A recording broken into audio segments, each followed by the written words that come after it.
Every little helps when it comes to keeping the Minster looking at its best.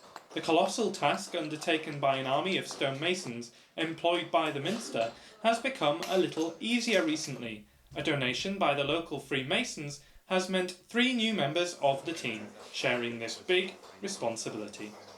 It means 3 new masons. It means fully supported stonemasons. 3 people will get an opportunity to work on one of the world's great buildings. They will learn all the skills that they need for their life as stonemasons.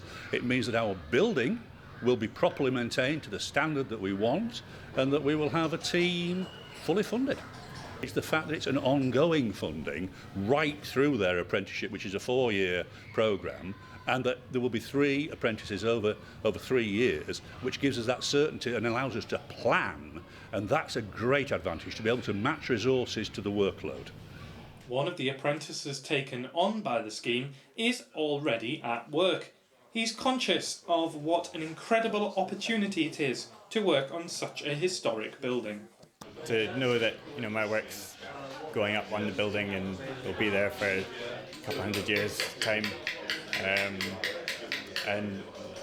First time I came to York Minster, I was about 7 years old. My grandparents took me here and showed me around and taught me about different bits of the building. So it's quite funny really now that I'm actually producing work for that. So yeah, it's really special to have your work going into something so important.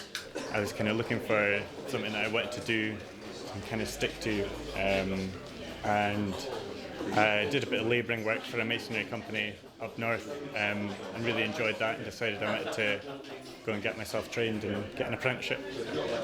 The grant of £170,000 from Yorkshire North and East Ridings Freemasons has come from the Masonic Charitable Foundation.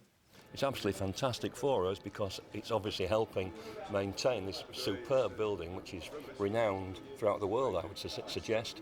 It's also keeping alive the trade of stonemasonry, which is very heavily related to the history of Freemasonry. It's also wonderful for us to be able to give money which is going to produce jobs for young people as apprentice stonemasons into the future. It's funded by, obviously, income from its investments, but also from donations by individual Freemasons and their provinces, and in any year it probably gives away £8 to £10 million to non-Masonic causes for bringing people back into jobs, looking after the community, looking after old people, looking after the patrimony like this, old buildings, etc. The donation was given in memory of Ian Ross Brice, a former provincial Grand Master. His initials will be carved into one of the stones in the South Quire Aisle. His widow, Janet Brice, is delighted.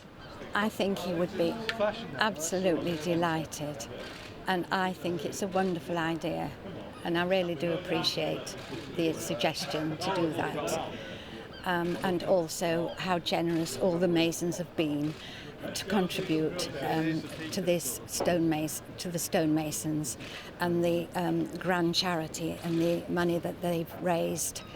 And I know he would be delighted to know all about this. He really would be.